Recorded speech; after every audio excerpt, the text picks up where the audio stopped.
तो स्टार्ट करते हैं। Hello everyone, welcome our channel Indian Ayurvedic doctor. तो आज आपकी डीजी की क्लास है।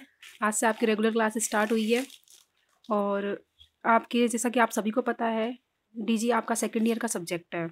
इसके 2 पेपर होते हैं, प्रत्येक पेपर 100 नंबर का होता है, जिसमें हम सिलेबस वाइज इसमें टॉपिक दिए हुए हैं, उन्हीं सिलेबस वाइज टॉपिक पढ़ेंगे अपन, जिससे क्या होगा, कोई पॉइंट मिस नहीं होगा अपना। तो इसमें लिखा हुआ है, पहला टॉपिक है अपना जो हम पढ़ेंगे, द्रव्य गुण शास्त्र की परिभाषा। द्रव्य गुण विज्ञान जो पढ़ेंगे उसके अंदर जो परिभाषाएं पढ़ेंगे अपन आगे, वो इसमें जनरल इंट्रोडक्शन है, बस वही पढ़ेंगे हम। और उसके बाद आगे भी सिलेबस वाइज टॉपिक दिए हुए हैं, जैसे द्रव्य है, द्रव्य का क्लासिफिकेशन है, गुण है, रस है, विपाक है। तो ये सब हम एक के बाद एक पढ़ते जाएंगे। अभी हम शुरू करते हैं आज का हमारा पहला टॉपिक है द्रव्य गुण विज्ञान परिचय। तो द्रव्य गुण विज्ञान परिचय में सबसे पहले क्वेश्चन उठता है कि द्रव्य होता क्या है। द्रव्य होता है, हमने मेटाफिजिक्स में लास्ट ईयर पढ़ा है कि द्रव्य होता है जितने भी सृष्टि के ऊपर यानी पृथ्वी पर सजीव और निर्जीव पदार्थ सब होते हैं, सब द्रव्य होते हैं। और सभी किन से मिलकर बने होते हैं? पंच महाभूत से मिलकर बने होते हैं। जितने भी द्रव्य हैं, चाहे वो सजीव हो चाहे निर्जीव हो। लेकिन द्रव्य गुण विज्ञान में हम यहाँ पढ़ रहे हैं, वहां पर सजीव और निर्जीव वाली बात नहीं है। यहाँ पर जो द्रव्य हम लेंगे वो है हमारी ड्रग्स, हमारी औषधि। ये क्यों पढ़ रहे हैं, इसके अंदर ये क्यों पढ़ रहे हैं? क्योंकि द्रव्य गुण विज्ञान आपका जो सेकंड ईयर का सबसे पहला सब्जेक्ट है। और आगे की जो चिकित्सा करेंगे, हम चिकित्सक बनने जा रहे हैं, और आगे जो हम चिकित्सा करेंगे वो द्रव्य विज्ञान के बिना तो हो नहीं सकती। अगर हमें यही नहीं पता होगा कि द्रव्य के अंदर कौन सा रस है, कौन सा वीर्य है, कौन सा विपाक है, तो हम कैसे चिकित्सा कर देंगे? बोलते हैं ना कि अगर किसी भी औषध के बारे में, द्रव्य के बारे में अगर उसका रस, वीर्य, विपाक ये सब ज्ञान हो तो वो औषधि जो होती है वो मरीज के प्राणों को बचा लाती है। और अगर उसी औषधि, अज्ञात औषधि हम दे देते हैं तो वो उसके प्राणों के लिए घातक होती है। तो इसीलिए हम द्रव्य गुण विज्ञान परिचय में आज ये पढ़ेंगे। देखना इसमें सिलेबस वाइज पॉइंट क्या क्या दिए हुए हैं, हम पढ़ेंगे क्या क्या। लक्षण ऑफ सप्त पदार्थ ऑफ द्रव्य गुण विज्ञान। सप्त पदार्थ कौन से होते हैं? द्रव्य, गुण, कर्म, रस, वीर्य, विपाक, प्रभाव, ये होते हैं। जैसे देखना, द्रव्य, रस, गुण, वीर्य, विपाक, प्रभाव और कर्म, ये सभी क्या होते हैं? द्रव्यगत शब्द पदार्थ होते हैं। अब द्रव्य गुण विज्ञान की परिभाषा के लिए अलग अलग आचार्यों ने अपने अलग अलग मत दिए हैं, जिसके अंदर प्रियव्रत शर्मा जी का भी मत है और आचार्य चरक का भी मत है। प्रियव्रत शर्मा क्यों पढ़ते हैं हम? द्रव्य गुण विज्ञान जब पढ़ते हैं तो उनमें मेन रेफरेंस बुक, मतलब कि एक जैसे टीचर जो होते हैं अपने द्रव्य गुण विज्ञान के, वो प्रियव्रत शर्मा जी के माने जाते हैं। क्यों? जैसे हम ग्रेस एनाटॉमी पढ़ते हैं तो उसको समझने के लिए हम ग्रेस एनाटॉमी के आधार पर समझते हैं, एज ए रेफरेंस के तौर पे। और जब हम चिकित्सा पढ़ते हैं, किसकी पढ़ते हैं? चरक से लेते हैं, चरक की पढ़ते हैं। सर्जरी पढ़ते हैं, शल्य तंत्र पढ़ते हैं, तो सुश्रुत का पढ़ते हैं। उनको क्यों हम रेफरेंस के तौर पर हम क्यों पढ़ते हैं? क्योंकि उनके अंदर जो भी लिखा है वो प्रमाणों के तौर पे क्या है? शाश्वत सत्य माना जाता है। उनके अंदर गलत नहीं लिखा हुआ है, उनको हमें सत्य मानते हैं और उनके तौर पर पढ़ते हैं हम। तो इसी तरह है, प्रियव्रत शर्मा जो है उनको माना जाता है डीजी के अंदर, द्रव्य गुण विज्ञान जो है उनके अंदर रेफरेंस के तौर पर माना जाता है। तो किसी और की परिभाषाएं आप याद करें या ना करें, प्रियव्रत शर्मा जी की जो परिभाषाएं आएंगी ना, जैसे अब द्रव्य गुण विज्ञान के अंदर ये परिभाषाएं दी हुई है, एक तो आचार्य चरक की भी दी हुई है यहाँ पे और एक ये भी दी हुई है। तो ये वाली परिभाषा आपको याद होनी चाहिए, चाहे ये याद आप करो चाहे मत करो, ये वाली डेफिनेशन आपको याद होनी चाहिए आपको, ठीक है। तो द्रव्य गुण विज्ञान की परिभाषा में आचार्य प्रियव्रत शर्मा ने लिखा है कि द्रव्याणाम नाम रूपाणी गुण कर्माणि सर्वशः प्रयोगश्चापि वर्णयन्ते शास्त्रम द्रव्य गुण ही तत्। मतलब क्या होता है? द्रव्याणाम यानी कि द्रव्य का, नाम मतलब कि उसका लेटी नाम और उसकी फैमिली, रूप मतलब कि स्वरूप, यानी कि वो पेड़ है कितने फीट का है, या फिर छोटा शुक मतलब हाइट कम है उसकी, या फिर वल्ली मतलब कि लता या फिर उसकी बेल है, क्या है। गुण, उसके अंदर कौन सा गुण है, रुक्ष है, स्निग्ध है, गुरु है, लघु है। कर्म यानी कि वो कौन सा मुख्य कर्म, जैसे मुख्य कर्म पढ़ेंगे हम, ड्रग्स पढ़ेंगे, उनका मुख्य क्रम पढ़ेंगे। जैसे आम्लकी है, उसके अंदर कौन से गुण होते हैं, कौन सा मुख्य क्रम होता है। जैसे आम्लकी का मुख्य क्रम पढ़ते हैं हम, रसायन कर्म की होती है, रसायन कर्म करती है अपनी बॉडी के अंदर जाके वो। तो ऐसे मुख्य कर्म होंगे जो हम एक एक डिजीज के रस के अनुसार पढ़ेंगे, आगे सेकंड जो पढ़ेंगे वो। सर्वशय, इन सभी का वर्णन। प्रयोगश्चापी, उनका प्रयोग कैसे करना है डिजीज के अंदर, कि उनकी किस तरह से उनकी क्वाद कल्पनाएं बनानी है, किस तरह से उनका योग बनाना है, किस तरह उनकी वटी बनानी है, और किस तरह से कौन कौन से रोगों में कैसे कैसे उपयोग करना है। कि अगर गुरु स्निग्ध है तो अपने को कौन से रोग में देनी है, उष्ण गुण वाली है तो कौन सी वाली व्याधियों में देनी है, उष्ण गुण वाली है तो अपन वातवादी में दे सकते हैं, शीत है तो अपन उसमें दे सकते हैं, किस में दे सकते हैं। तो इस तरह से हम इनका प्रयोग पढ़ेंगे। वर्ण्यन्ते शास्त्र द्रव्य गुण ही तत्व, इन सब का जहाँ अध्ययन किया जाता है उस शास्त्र को बोलते हैं द्रव्य गुण विज्ञान। देखना नोट्स के अंदर हिंदी में क्या लिखा हुआ है। जिस विज्ञान में द्रव्यों के नाम मतलब कि लेटी नाम और फैमिली, स्वरूप मतलब कि गुल्म है, शुप है, वृक्ष है, कितने फीट का है, वल्ली है, उसका गुण, उसका कर्म, उसका प्रयोग, इनका वर्णन होता है, वह द्रव्य गुण विज्ञान कहलाता है। ये डेफिनेशन आपको याद होनी चाहिए, एग्जाम की दृष्टि से इंपॉर्टेंट है। 2 नंबर में क्वेश्चन आता है द्रव्य गुण विज्ञान की परिभाषा का, तो यही आप लिख के आएंगे कोटेशन में। अब है आचार्य चरक ने क्या मानी है। आचार्य चरक ने परिभाषाएं मानी है कि यतश्च आयुष्याणि अनायुष्याणि च द्रव्य गुण कर्माणि वेद्यतो अपि आयुर्वेद है। मतलब वह आहार द्रव्य या तो औषध द्रव्य, इन दोनों में से कोई भी अपन जो खाएंगे या फिर डेली यूज करते हैं वो ऐसे होने चाहिए जो या तो अपने लिए आयुष्य हैं मतलब कि हितकर हैं, आयुष्य मतलब अपनी आयु को बढ़ाने वाले हैं, या अनायुष्य है मतलब कि अहितकर है, अपनी आयु को घटाने वाले हैं।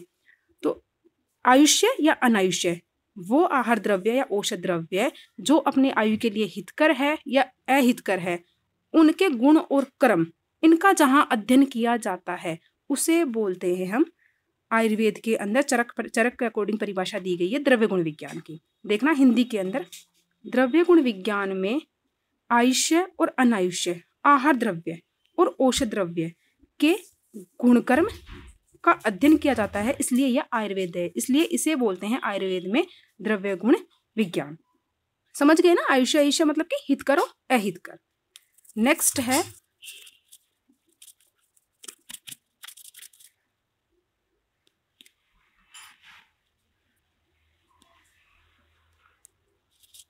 निघंटु। निघंटु क्या होता है। निघंटु ये है कि एक देश है जहां हम हैं, जहां हमारे उसी वृक्ष का नाम है, उसी औषधि का नाम है, कुछ और बोलते हैं हम, और कहीं हम दूसरी जगह जाते हैं तो उसी औषधि को हम किसी दूसरे नाम से बोलते हैं। तो क्यों ना हम इस तरह से कंफ्यूज होने के बजाय एक समूह बना लिया जाए, जिससे हमें जब वहां जाएंगे तो वहां पर उस औषधि को नाम क्या बोलते हैं वो हमें यहीं से पता चल जाए। तो इसलिए एक ही औषधि के पर्यायों का समूह जो होता है उसे बोला जाता है निघंटु। ऐसा शास्त्र जिसके अंदर एक ही पदार्थ के एकार्थ बोधक यानी कि एक ही अर्थ को बताने वाले अनेक पर्यायों का समूह है मिलता है, उसे बोलते हैं निघंटु। यानी कि पर्यायों का समूह मतलब कि उस औषधि को हम यहाँ क्या बोल रहे हैं और दूसरे देश में उसको क्या बोलते हैं, उसको जानने के लिए अगर उनका एक साथ लिख लिया जाता है उसके पर्यायों को, तो हमें क्या होगी, समझने में आसानी होगी। तो जो समूह होता है पर्यायों का उसे बोलते हैं निघंटु। ये थोड़ा पॉइंट से हटके पढ़ रहे हैं, लेकिन ये इसलिए पढ़ रहे हैं हम ताकि हम आगे इनके चैप्टर पढ़ेंगे, निघंटु भी पढ़ेंगे, पूरा चैप्टर है निघंटु का, पढ़ेंगे तो आसानी होगी। ऊपर ऊपर से सरफेसली बताया जा रहा है ये, तो बस इनसे पूरा चैप्टर तो समझ में नहीं आने वाला है कि आगे कैसे कितने हैं, निघंटु भी कितने हैं, महाप्रकाश ने कितने निघंटु माने हैं, लेकिन ये सरफेसली मतलब कि ये आइडिया हो जाएगा इसके अंदर। इस चैप्टर में हम ऐसे शुरुआत होगी ये पढ़ेंगे, इतना है। निगम, निगूढ़ या गूढ़ अर्थ यानी कि छुपे हुए अर्थ को, जैसे त्रिकंटक किसका पर्याय होता है, गोक्षुर का पर्याय होता है। त्रिकंटक, एक चीज तो समझ में आ रही है ना इस त्रिकंटक से कि 3 कांटों वाला, तो इसे बोलते हैं निगूढ़ या फिर गूढ़ अर्थ को बताने वाला क्या होता है, निगम होता है। देखिए नोट्स के अंदर निगूढ़ या गूढ़ अर्थ बताने वाला शास्त्र कौन सा होता है, निगम कहलाता है। ये जो तो पॉइंट पढ़ेंगे हम आगे, अब ये थोड़े से हटके हैं, ये सिर्फ पीजी की दृष्टि से इंपॉर्टेंट है। पीजी के अंदर में से क्वेश्चन पूछा जाता है, इसलिए पढ़ रहे हैं हम यहाँ पे कि आचार्य चक्रपाणी जी जो थे उन्होंने गुण शब्द कहीं नहीं बताया अपने सूत्र स्थान में, या फिर अपनी जो भी उन्होंने संहिताएं लिखी, उन्होंने चरक संहिता में जो उन्होंने टीका लिखी थी आयुर्वेद दीपिका, किसने लिखी थी, चक्रपाणी जी ने। उन्होंने गुण शब्द का कहीं वर्णन नहीं किया, जबकि चरक जो थे आचार्य चरक थे, उन्होंने फर्स्ट चैप्टर जो था उसके अंदर गुण बताया था, लेकिन उन्होंने जब गुण बताया था तो उन्होंने बता दिया कि गुण जो होता है उसी के अंदर रस, वीर्य, विपाक सब कुछ होता है। देखना नोट्स में, आचार्य चक्रपाणि ने यहाँ सूत्र स्थान 30 के 23 कोटेशन में परिभाषा में गुण शब्द का विश्लेषण नहीं किया है, यानी कि कहीं वर्णन नहीं किया उन्होंने। और जबकि चरक ने सूत्र स्थान फर्स्ट चैप्टर उसके 6 नंबर के कोटेशन में गुण शब्द के अंदर रस, वीर्य, विपाक, प्रभाव सभी ग्रहण किए हैं, ऐसा कहा है। पीजी की दृष्टि से इंपॉर्टेंट है। पीजी में इतना सा आ जाता है कि चरक जो थे, आचार्य चरक, उन्होंने गुण शब्द के अंदर किस किस का ग्रहण किया गया है, किस किस को माना है वो। और चक्रपाणि ने आयुर्वेद दीपिका की व्याख्या की थी। आयुर्वेद दीपिका किस पे लिखी थी इन्होंने टीका? चक्रपाणि ने चरक संहिता पे टीका लिखी थी। और उन्होंने बताया कि द्रव्य गुण विज्ञान जो है, द्रव्य गुण जो है उसके अंदर गुण जो होता है उसी के अंदर रस, वीर्य, विपाक ये सब कुछ आ जाते हैं। तो उन्होंने भी सेम चरक वाली बात ही बोली। देखना, द्रव्य गुण में ही गुण शब्द द्रव्यवाची है, मतलब है कि इसमें रस, वीर्य, विपाक और प्रभाव इन सभी का समावेश कर लिया। और आचार्य सुश्रुत जो थे, उन्होंने द्रव्य को माना है औषध, कि औषधि ग्रहण किया, द्रव्यानि पुनरोषध, यानी कि जो द्रव्य होता है वो औषधि होती है, उन्होंने ये बताया। और आचार्य भाव प्रकाश ने एक कोटेशन दिया है, इंपॉर्टेंट कोटेशन है, आपको याद होना चाहिए। द्रव्य रसो गुणो वीर्यम विपाक शक्ति रेच प्रधारता पंचतिष्ठन्ति स्व स्व कुर्वती कर्मच। मतलब क्या होता है कि द्रव्य के अंदर रस, गुण, वीर्य, विपाक, शक्ति यानी कि प्रभाव, ये सभी तिष्ठन्ति मतलब कि स्थित होते हैं। और स्थित होके स्व स्व कुर्वती कर्मच, अपने अपने कर्म स्वतंत्र रूप से करते हैं। ऐसा नहीं है कि गुण का काम जो है वो कर्म करेगा, ऐसा नहीं है। अपने अपने कर्म स्वतंत्र रूप से करते हैं, अपने अपने कार्य। तो ये वाला कोटेशन का मतलब है ये, और ये वाला कोटेशन आपको याद होना चाहिए। अब है द्रव्य गुण विज्ञान का प्रयोजन, कि हम पढ़ रहे हैं क्यों है। ये 10 नंबर के क्वेश्चन में पूछा जाता है। 10 नंबर का क्वेश्चन यही आता है, द्रव्य गुण विज्ञान का प्रयोजन में महत्व समझाइए। देखना, द्रव्य गुण विज्ञान का प्रयोजन महत्व क्या है कि अनागत बाधा प्रतिषेधनार्थ। पहला मतलब कि जो बाधा, जो समस्या हमारे सामने आई नहीं है, अगर उसी का पहले से हम निवारण सोच के रख लेंगे तो जब समस्या आएगी तो उसको हल करने में, उसका सामना करने में हमें आसानी होगी। अगर कोविड-19 जब कोविड आया, कोरोना आया, उसके पहले ही हमारे पास अगर वैक्सीन होती तो ना तो ये लॉकडाउन होता, ना इतने लोग मरते। वही बताया गया है कि जब जनपदों ध्वंस पड़ा होगा, तुमने विमान स्थान में, चरक फर्स्ट में ही आता है, विमान स्थान में जब जनपदों ध्वंस पड़ते हैं तो उसके अंदर यही बताया गया है कि एक वो हुई थी, उसमें संभाषा हुई थी। उसमें ये बोला गया था कि जनपदों ध्वंस होने से पहले ही आचार्य जी काम करते हैं, हम सारी औषधियां वीर्य विपाक से सहित, रस वीर्य विपाक से युक्त उनको रख लेते हैं, क्योंकि जब जनपदों ध्वंस होगा तब काल, वायु और इन सबकी क्या होगी, दुष्टि हो जाएगी। तो इनके रस, वीर्य, विपाक, प्रभाव क्या होंगे, दूषित हो जाएंगे। इसलिए उतनी प्रभावकर नहीं होगी औषधियां। और जब वो टाइम आएगा, जब जनपदों ध्वंस होगा, तब इन औषधियों का उपयोग करेंगे और लोगों को बचाएंगे, ये बताया गया था। तो अनागत बाधा प्रतिषेधनार्थ का मतलब है आने वाली बाधा से पहले ही उनका उपचार कर लेना, उनको उपाय कर लेना। आयुर्वेद के प्रयोजन सबको पता है, आज तक बढ़ते ही आ रहे हैं। पिछले साल भी पढ़ा होगा फर्स्ट ईयर में। आयुर्वेद के 2 ही प्रयोजन होते हैं, स्वस्थ के स्वास्थ्य की रक्षा करना, आतुर के विकार का प्रशमन करना। तो द्रव्य गुण विज्ञान से वो कैसे करते हैं वो हम आगे पढ़ेंगे, देखना। और चिकित्सा के चतुष्पाद के रूप में कैसे द्रव्य गुण विज्ञान इंपॉर्टेंट है वो पढ़ेंगे। नेक्स्ट, अनागत बाधा प्रतिषेधनार्थ। देखना, बता चुकी हूं मैं इसके बारे में। आचार्य चरक ने जनपदों ध्वंस विमान स्थान में जो चैप्टर उसमें कहा था कि जनपदों ध्वंस होने से पहले पूर्व सम्यक रूप से, जिसके अंदर अच्छी तरह से पूर्ण रूप से रस, गुण, वीर्य, विपाक आदि से जो युक्त औषधियां हैं उनको क्या कर लेते हैं, संग्रह कर लेते हैं, जिनसे क्या जनपदों ध्वंस के समय इन्हीं द्रव्यों का उपयोग करके जनपदों ध्वंस से हम लोगों को बचा लेंगे। इसलिए अनागत बाधा प्रतिषेध ये सब कब कर लेंगे, जब हमें द्रव्य के रस, गुण, वीर्य, विपाक के बारे में पता होगा तभी तो कर लेंगे। अगर इन्हीं के बारे में पता नहीं होगा तो कैसे कलेक्ट कर लेंगे हम। पहला है यूज ये। सेकंड यूज है स्वस्थ के स्वास्थ्य की रक्षा करना और आतुर के विकार का प्रशमन करना। देखना, स्वस्थ के स्वास्थ्य की रक्षा करना है तो हम वह आहार खाएंगे जो नियमित रूप से खाएंगे, जो हमारे लिए हितकर हो, जो हमारे स्वास्थ्य की रक्षा कर सके। कैसे होगी? वो होगी दिनचर्या, ऋतुचर्या, रात्रिचर्या से। दिनचर्या में उठते हैं तब भी हम द्रव्य का उपयोग करते हैं, गंडूश करते हैं, कवल करते हैं, अभ्यंग करते हैं, औषधीय तेल से करते हैं अभ्यंग, और दातुन करते हैं तो अर्क वगैरह इनकी होती है, वो नीम इनकी लकड़ी से करते हैं दातुन वगैरह। तो यहाँ पे भी क्या हुआ? द्रव्य की इंपॉर्टेंस हुई। तो इनके द्वारा ऋतुचर्या है, तो ऋतुचर्या का सम्यक रूप से पालन करेंगे। कौन सी ऋतु में कौन सा आहार विहार लेना चाहिए, इसका सम्यक रूप से पालन करेंगे तो हम क्या रहेंगे? स्वस्थ रहेंगे। आतुर के विकार का प्रशमन, मतलब कि रोगी हो गया, वो डॉक्टर के पास गया तो डॉक्टर भी कैसे चिकित्सा करेगा? औषधि देगा। औषधि के बिना तो सही होने से रहा।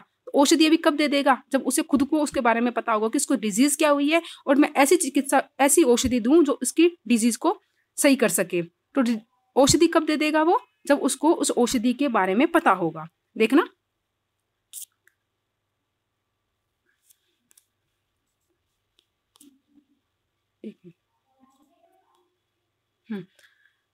आयुर्वेद के प्रयोजन के संदर्भ में कहा गया है कि प्रयोजनम च अस्य स्वस्थस्य स्वास्थ्य रक्षणम आतुरस्य विकार प्रशमनम च, मतलब स्वस्थ के स्वास्थ्य की रक्षा करना और आतुर के विकार का प्रशमन करना, ये दो आयुर्वेद के प्रयोजन हैं। सभी को पता है, लास्ट ईयर से पढ़ते हुए आ रहे हैं, मेटाफिजिक्स में भी पढ़ा था ये। देखना, प्रथम प्रयोजन है, उसकी सिद्धि के लिए हम क्या करेंगे? दिनचर्या।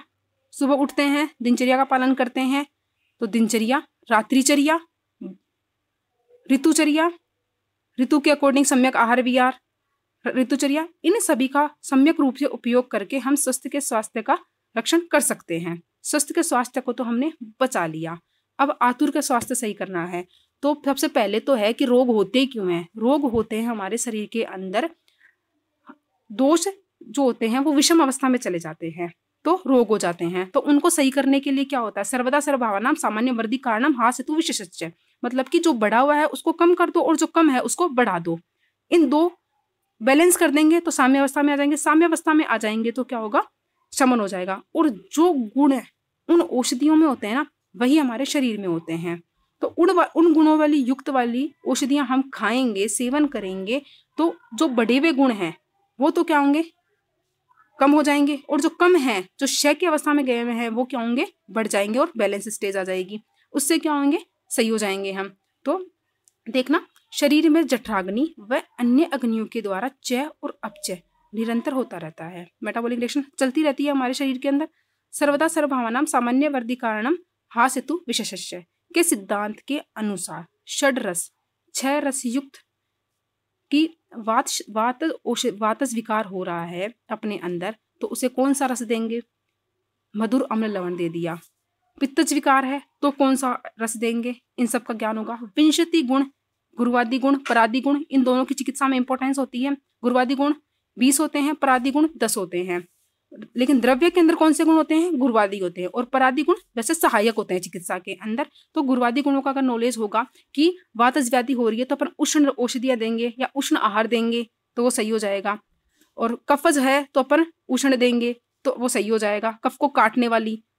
तो विंशति गुण, षड्विध उपक्रम, सभी ने पढ़ा। षड्विध उपक्रम पंचक्रम से पूर्व करवाते हैं, तो उनके अंदर लंघन, भ्रंगन, स्तंभन, स्वेदन, स्नेहन, ये सब करवाएंगे तो सही हो जाएगा। तो इस तरह से क्या करेंगे? षड रस का, विंशति गुण का, षड्विध उपक्रम का आदि का आहार औषध के रूप में उपयोग करके शरीर का स्वस्थ बना रहता है, शरीर को स्वस्थ बना सकते हैं। और आचार्य सुश्रुत ने कहा है कि जो गुण द्रव्य में पाए जाते हैं, मैंने पहले बताया था, वही सभी गुण हमारे शरीर में पाए जाते हैं। जब शरीर में इन गुणों का क्षय होगा, या तो शरीर के अंदर इन गुणों की कम हो जाएगा ये गुण, या फिर यही गुण अपने शरीर में बढ़ जाते हैं, तो बाहर से हम वही गुण खाते हैं, वही गुण वाली औषधियां लेंगे या वही गुण वाला आहार लेंगे, तो जो कम है वो बढ़ जाएगा, जो बढ़ा हुआ है वो कम हो जाएगा। तो क्षय या वृद्धि होती है तथा इन्हीं द्रव्यों का उपयोग करके हम साम्य अवस्था में ला सकते हैं। तो इस तरह से आयुर्वेद के प्रयोजन की प्राप्ति के लिए द्रव्य गुण विज्ञान इंपॉर्टेंट है। सेकंड, थर्ड है चिकित्सा के चतुष्पाद के रूप में। चिकित्सा के चतुष्पाद 4 होते हैं। डॉक्टर यानी चिकित्सक, विशेषज्ञ यानी कि अपनी औषध, और भिषक, भिषक हो गया परिचारक, और एक रोगी, ये 4 होते हैं। अगर चिकित्सक को औषधि का नॉलेज नहीं होगा तो वो क्या तो रोगी का ट्रीटमेंट कर देगा और क्या वो औषधि दे देगा। और अगर रोगी है उसे अगर चिकित्सा करवानी है तो उसे औषधि लेनी ही पड़ेगी। अगर उसे सही होना है तो औषधि लेनी पड़ेगी। कुल मिला के चिकित्सक का और रोगी के, इन दोनों के बीच की कड़ी कौन है? औषधि है। यानी औषधि का नॉलेज होना ही चिकित्सक के लिए इंपॉर्टेंट है और औषधि को ग्रहण करना ही रोगी के लिए इंपॉर्टेंट है, तभी वो स्वस्थ होगा। देखना, चिकित्सा कार्य अथवा शरीर में विकृत दोषों को साम्यावस्था में लाने के लिए चतुष्पाद का विशिष्ट स्थान है। मतलब कि चिकित्सा कार्य करना है या दोषों को साम्यावस्था में लाना है तो हमें औषधि को ग्रहण करना पड़ेगा और चिकित्सा करवानी पड़ेगी। कारणम विशक, यानी कि वैद्य को कारण कहा गया है, मतलब कि वैद्य को कर्ता कहा गया है, चिकित्सा करने वाला कहा गया है। और करणम पुनर्भेषजम, यानी कि भेषज जो होती है उसे साधन कहा गया है। करण मतलब कि जिसके द्वारा चिकित्सा करेगा चिकित्सक, उसे साधन कहा गया है। देखना, भेषज को चिकित्सा कार्य और भेषज को चिकित्सा कार्य में करण कहा गया है और भिषक भेषज्ञ के द्वारा चिकित्सा कार्य संपादित करता है। यानी कि भिषक तो अल्टीमेट कर्ता हो गया और भेषज्ञ क्या हो गई? उसकी साधन हो गई। तो ये थी इंपॉर्टेंस किसमें? द्रव्य गुण विज्ञान का महत्व और क्या उसका प्रयोजन है। ये 10 नंबर में क्वेश्चन आता है आपका यूजी के अंदर। नेक्स्ट है, हम डिटेल से नहीं पढ़ रहे हैं, ये जो चीजें मौलिक सिद्धांत पढ़ेंगे इनको हम आगे पढ़ेंगे। ये ऊपर ऊपर से सरफेसली बताए गए हैं कि हम आगे क्या क्या पढ़ेंगे। ये सर्वद्रव्यम 5 भौतिकम है, ये सेकंड चैप्टर में हम पढ़ेंगे, ये सभी हम आगे पढ़ेंगे। तो ये ऊपर ऊपर से नाम दिए गए हैं कि हम आगे क्या पढ़ने वाले हैं। तो द्रव्य गुण विज्ञान के अंदर हम द्रव्य के रस, गुण, वीर्य, विपाक, प्रभाव, कर्म, सप्त पदार्थों का विशेष अध्ययन किया जाता है। देखना, सर्वम द्रव्यम 5 भौतिकम, सभी द्रव्य 5 महाभूत से मिलकर बने होते हैं। सर्वम द्रव्यम औषधम, सभी द्रव्य जो होते हैं वो क्या होती हैं? औषधियां होती हैं। द्रव्य का वर्गीकरण का सिद्धांत नेक्स्ट चैप्टर में पढ़ेंगे। द्रव्य के नामकरण का सिद्धांत आगे है। आहार द्रव्य है और जांगत द्रव्य है, उनको संग्रहण करने का सिद्धांत, यानी कि कौन सी ऋतु के अंदर बोलते हैं ना, यथा मतलब कि कौन सी ऋतु के अंदर तो फल ग्रहण करना है, कौन सी ऋतु के अंदर पत्र ग्रहण करने हैं, ये सब संग्रह करना है। शुष्क और आर्द्र द्रव्य के संग्रह का सिद्धांत। भेषज काल का निर्धारण, यानी कि किस काल में हमें औषधि ग्रहण करनी है, किस काल में, सुबह, मध्याह्न या फिर शाम के समय या रात्रि के समय। औषध की मात्रा का निर्धारण, कितनी मात्रा में लेनी है औषधि अपने को, अनुपान क्या लेना है उसके साथ में। द्रव्यों के संयोग व विरोध का सिद्धांत। द्रव्यगत शब्द पदार्थ का परस्पर आपस में संबंध क्या है। रस, वीर्य, विपाक, प्रभाव का आपस में संबंध क्या है, इनका संबंध पढ़ेंगे। और सामान्य से दोष, धातु, मल, इनकी वृद्धि और विशेष से क्या होता है इनका क्षय, उसका सिद्धांत है कि किस तरह से तो दोष, धातु, मल की वृद्धि होती है तो सामान्य से होती है और उसका क्षय करते हैं हम, और किस प्रकार से अगर क्षय होता है तो उसकी वृद्धि करते हैं, उसका सिद्धांत। विषाक्त द्रव्यों का शोधन इंपॉर्टेंट है, ये यहाँ से भी क्वेश्चन उठता है कि विषाक्त द्रव्य जो होते हैं उनका शोधन किस प्रकार के करनी है, और विषाक्त द्रव्य की मात्रा सेकंड चैप्टर में आएगी, मतलब कि सेकंड पेपर में पढ़ेंगे हम। अज्ञात औषधियों के रसपंचक का निर्धारण, जो औषधियां हमें ज्ञात नहीं है उसका रसपंचक किस तरह से निर्धारण करना है वो भी पढ़ेंगे। विचित्र प्रत्यारब्ध और समान प्रत्यारब्ध, ये 2 सिद्धांत हैं, ये सिद्धांत हम आगे पढ़ेंगे जब हम अपनी क्लासेस शुरू करेंगे, आगे के टॉपिक जब पढ़ेंगे तब करेंगे। अब पढ़ रहे हैं हम द्रव्यगत सप्त पदार्थ, यानी कि सप्त पदार्थ में आता है द्रव्य, रस, गुण, वीर्य, विपाक, प्रभाव और कर्म, ये सब आते हैं। और रस पंचक में आते हैं अपने रस, गुण, वीर्य, विपाक और प्रभाव, ये आते हैं। तो द्रव्यगत सप्त पदार्थ के अंदर द्रव्य, रस, गुण, वीर्य, विपाक, शक्ति और कर्म आते हैं। रस पंचक के अंदर आता है रस, गुण, वीर्य, विपाक और प्रभाव आता है। जब हम सेकंड पेपर पढ़ते हैं तो सेकंड पेपर में मोस्टली क्वेश्चन यही उठता है। जब एग्जाम में क्वेश्चन आता है तो ड्रग्स का नाम दे देगा वो आपको और यह पूछेगा जैसे कुटज है, कुटज नाम दे दिया, कुटज का रस पंचक लिखते हुए इसका मुख्य कर्म, इसका लेटिन नाम, ऐसे क्वेश्चन आते हैं ज्यादातर। सेकंड जब पेपर दोगे, इस पेपर के अंदर तो फर्स्ट पेपर में तो थ्योरी बेस आते हैं क्वेश्चन, थ्योरी है जो हम लास्ट ईयर पढ़ के आए हैं, बस पूरी थ्योरी आएगी। लेकिन जब सेकंड पेपर पढ़ेंगे तो सेकंड पेपर के अंदर आते हैं रसपंचक, हर जगह क्वेश्चन के अंदर रसपंचक मिलेगा बस, तो वो हम सेकंड पेपर में पढ़ेंगे। ये वाला कोटेशन पहले आ चुका है, द्रव्य, रसो, गुण, वीर्य, विपाक, शक्ति, रेव च पदार्था पंचतिष्ठन्ति स्व स्व कुर्वति कर्म च। भाव प्रकाश ने बताया था कि द्रव्य के अंदर रस, गुण, वीर्य, विपाक और प्रभाव स्थित होते हैं, ये पांचों स्थित होकर अपने अपने कर्म स्वतंत्र रूप से करते हैं। अब पहला है हमारा द्रव्य। द्रव्य क्या है? द्रव्य औषध है। और लास्ट ईयर आपने पढ़ाई है, ये वाली डेफिनेशन बहुत अच्छे से आपने पढ़ी है लास्ट ईयर मेटा के अंदर। यत्राशिता कर्म गुणा कारणम समवायी यत् द्रव्यम। द्रव्य वो है जिसके अंदर गुण और कर्म समवाय संबंध से रहते हैं। गुण और कर्म दोनों समवाय संबंध से रहते हैं, उसे बोलते हैं द्रव्य। क्रिया गुणवत समवायी कारणम द्रव्यम। क्रिया मतलब कर्म। जब हम कर्म पढ़ेंगे तब पढ़ेंगे हम कि क्रिया जो है कर्म का ही सिनोनिम है एक। तो क्रिया और गुण समवाय संबंध से, समवाय कारण होते हैं किसके अंदर? द्रव्य के अंदर, तो उसे बोलते हैं हम द्रव्य। तो डेफिनेशन आपको याद करनी है ये वाली, यत्राशिता कर्म गुणा कारणम समवाय यत् द्रव्यम। जिसके अंदर गुण और कर्म समवाय संबंध से रहते हैं उसे बोलते हैं द्रव्य। देखना हिंदी के अंदर क्या लिखी हुई है परिभाषा के अंदर नोट्स में, जिसमें कर्म और गुण आश्रित रहते हैं, जो कर्म और गुण का समवायी कारण होता है उसे बोलते हैं द्रव्य। देखना शतावरी, शतावरी क्या काम करती है?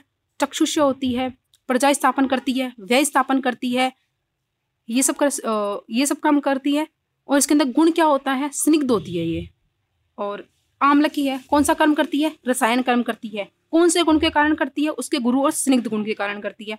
लवंग है, क्या काम करता है? छेदन का काम करता है। शुंठी है, पिपली है, मरीच है, पिपली कासर होती है, मरीच दीपन करती है, हरितकी विरेचन भी करवाती है और रसायन भी होती है। मुख्य कर्म है हरितकी का रसायन कर्म। तो ये सब उदाहरण है कि शतावरी खुद एक द्रव्य है, इसके अंदर गुण भी स्थित है इसका, और इसी के अंदर इसका कर्म भी स्थित है। तो इसके अंदर इसका जो कर्म है वो भी है, चक्षुष्य है, प्रजा स्थापन है वो भी है, इसका जो गुरु है, इसका स्निग्ध गुण है ये भी है। तो गुण और कर्म दोनों हैं, और जब ये हम ग्रहण करते हैं इसको तब हमारे शरीर में जाकर ये गुण और कर्म से कार्य करती है। तो ये है द्रव्य। दूसरा है रस। रस क्या होता है? रसनार तो रस है, रसेंद्रिय होती है जीवा। जीवा के द्वारा किसका आस्वादन किया जाता है? रस का। जिसका पता जीवा के द्वारा लगाया जाता है, रसेंद्रिय के द्वारा लगाया जाता है, उसे बोलते हैं रस। रसनार तो रस है, रसेंद्रिय या जीवा के द्वारा जिस विषय का अर्थ या फिर आस्वादन किया जाता है, या जिस विषय का ग्रहण किया जाता है, जिस विषय का अर्थ ग्रहण किया जाता है। यानी कोई चीज मधुर है, कैसे पता चलेगी? टेस्ट करेंगे जीवा के ऊपर तो पता चलेगी। नमकीन है तो कैसे पता चलेगी? तो 6 रस जो होते हैं अपन, उनका पता कैसे चलता है? रसेंद्रिय के द्वारा चलता है। तो ये वाली परिभाषा पहले भी याद की होगी आपकी कि रसनार तो रस है। नहीं है तो ये याद कर लेना। रसस्य आस्वाद्यते इति रस है, चक्रपाणि ने बताई थी कि जिसका आस्वादन किया जाता है रसेंद्रिय के द्वारा, जिस अर्थ का आस्वादन किया जाता है उसे बोलते हैं रस। तो ऊपर वाली डेफिनेशन याद कर लेना, नीचे वाले की इतनी जरूरत नहीं है। नेक्स्ट है गुण। समवाय तो निश्चेष्ट कारणम गुणम। गुण किसमें स्थित होता है? द्रव्य में। समवाय संबंध से होता है निश्चेष्ट, चेष्टा रहित। चेष्टा का काम किसका होता है? कर्म का होता है। क्रिया करने का काम किसका होता है? कर्म का होता है। मतलब कि चेष्टा से रहित होता है गुण। तो देखना समवाय तो निश्चेष्ट कारणम गुणम, समवाय संबंध से रहता है किसके अंदर? द्रव्य में आश्रित होता है। निश्चेष्ट है कारणम गुणम, मतलब कि चेष्टा से रहित होता है, गुण से भिन्न होता है, गुण से अलग होता है, इसलिए इसे बोलते हैं गुण। देखना डेफिनेशन के अंदर, जो समवाय संबंध से द्रव्य में आश्रित होता है, अगुणवान होता है, मतलब कि चेष्टा आदि कर्मों से रहित होता है, उसे बोलते हैं गुण। नीचे वाली डेफिनेशन देखना, द्रव्याश्रय गुणवान संयोग विभादिश्व कारणम अनपेक्ष्य इति गुण लक्षणम।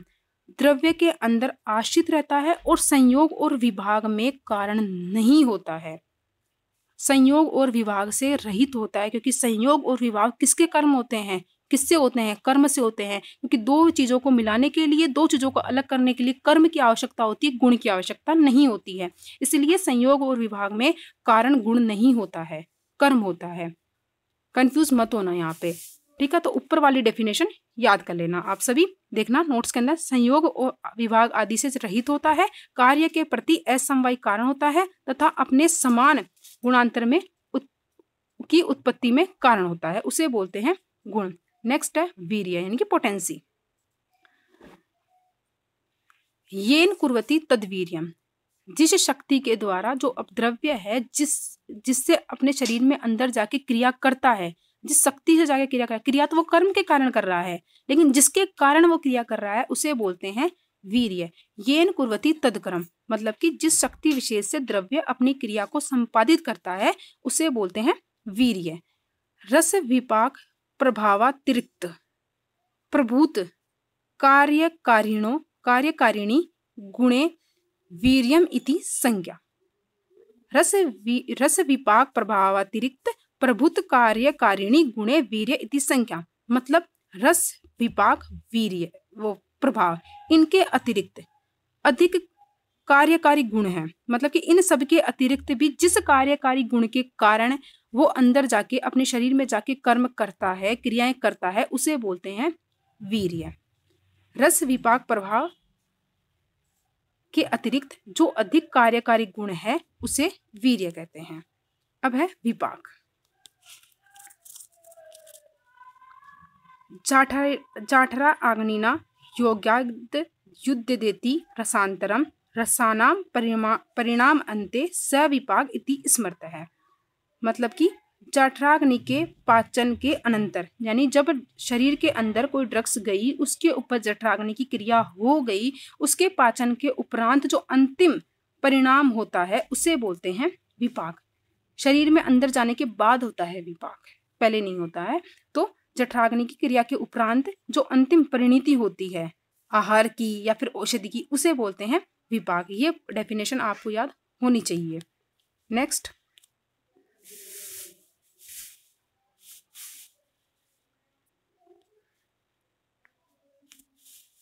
विपाक कर्म निष्ठया। आचार्य चरक ने कहा है कि विपाक का ज्ञान कर्म की समाप्ति पर होता है, यानी कि विपाक का ज्ञान कैसे होगा, जब कर्म अपना कार्य कर चुका होगा, कर्म की समाप्ति पर होता है विपाक का ज्ञान। अर्थात द्रव्य के कर्मों के द्वारा ही विपाक का ज्ञान होता है। द्रव्य जब अपना कर्म कर देता है उसके बाद में क्या होता है, विपाक का ज्ञान होता है। तो विपाक 3 प्रकार का होता है, सभी ने पढ़ा है ये चीजें, मधुर, अम्ल और कटु विपाक। सुश्रुत ने माने हैं 2 विपाक, गुरु विपाक और लघु विपाक। अब है प्रभाव। रसादि साथ में, जब रस गुण वीर्य विपाक सब कुछ समान होता है, तो भी सब कुछ समान होने के बाद में भी अगर द्रव्य किसी अन्य शक्ति से कार्य करता है तो उसे बोलते हैं हम प्रभाव। यानी कि रसादि साथ में यत कर्म विशिष्टम तद प्रभाव जम, रस आदि के साथ में होने पर, यानी कि रस वीर्य विपाक आदि के समान होने पर भी यत कर्म, जो विशेषता पाई जाती है उसके कर्म में, जो जिस शक्ति से वो कर्म कर रहा है, जिस विशिष्टता के कारण वो कर्म कर रहा है, उसे बोलते हैं प्रभाव। देखना, ये वाली डेफिनेशन याद करनी है आपको, नीचे वाली। रस वीर्य विपाका नाम सामान्य यत्र लक्ष्यते, यानी कि रस वीर्य और विपाक जहां पर तीनों समान होते हैं, समान यत्र लक्ष्यते यानी समान होते हैं, विशेषः कर्मणा चेव प्रभाव तस्य स स्मृत है, तब भी वो जो विशेष कर्म कर रहा है वहां पर प्रभाव होता है। जो विशेष कर्म में जो उसकी विशेषता पाई जाती है उसे प्रभाव बोलते हैं। यही कोटेशन आपको याद करना है। द्रव्यों में रस वीर्य विपाक आदि के समान होने पर भी जो कर्म में विशेषता पाई जाती है उसे प्रभाव बोलते हैं। जैसे शिरीष जो होता है वो विषग्न कर्म करता है, किसके कारण, प्रभाव के कारण। दंती विरेचन कर्म करती है, किसके कारण, प्रभाव के कारण। और शंख पुष्पी मंडूक पर्णी मेद्य कर्म करते हैं प्रभाव के कारण। तो ये सभी औषधियां जो होती हैं किसके कारण कर्म कर रही हैं, प्रभाव के कारण। नेक्स्ट, कर्म। कर्म संयोग और विभाग में कारण कौन है, कर्म। और कर्म खुद किस में आश्रित है, द्रव्य में। देखना, संयोगे च विभागे च कारण द्रव्याश्रितम कर्तव्य क्रिया कर्म नान्य उपेक्षते। संयोग और विभाग में जो कारण होता है और द्रव्याश्रितम यानी कि द्रव्य में आश्रित होता है उसे बोलते हैं कर्म। कर्तव्य क्रिया यानी कि कर्तव्य, अपने कर्तव्य को पूर्ण करने के लिए जो क्रियाएं की जाती हैं, अपने कार्य को संपादित करने के लिए जो क्रियाएं की जाती हैं उसे कर्म बोलते हैं। कर्म नान्यत उपक्षते।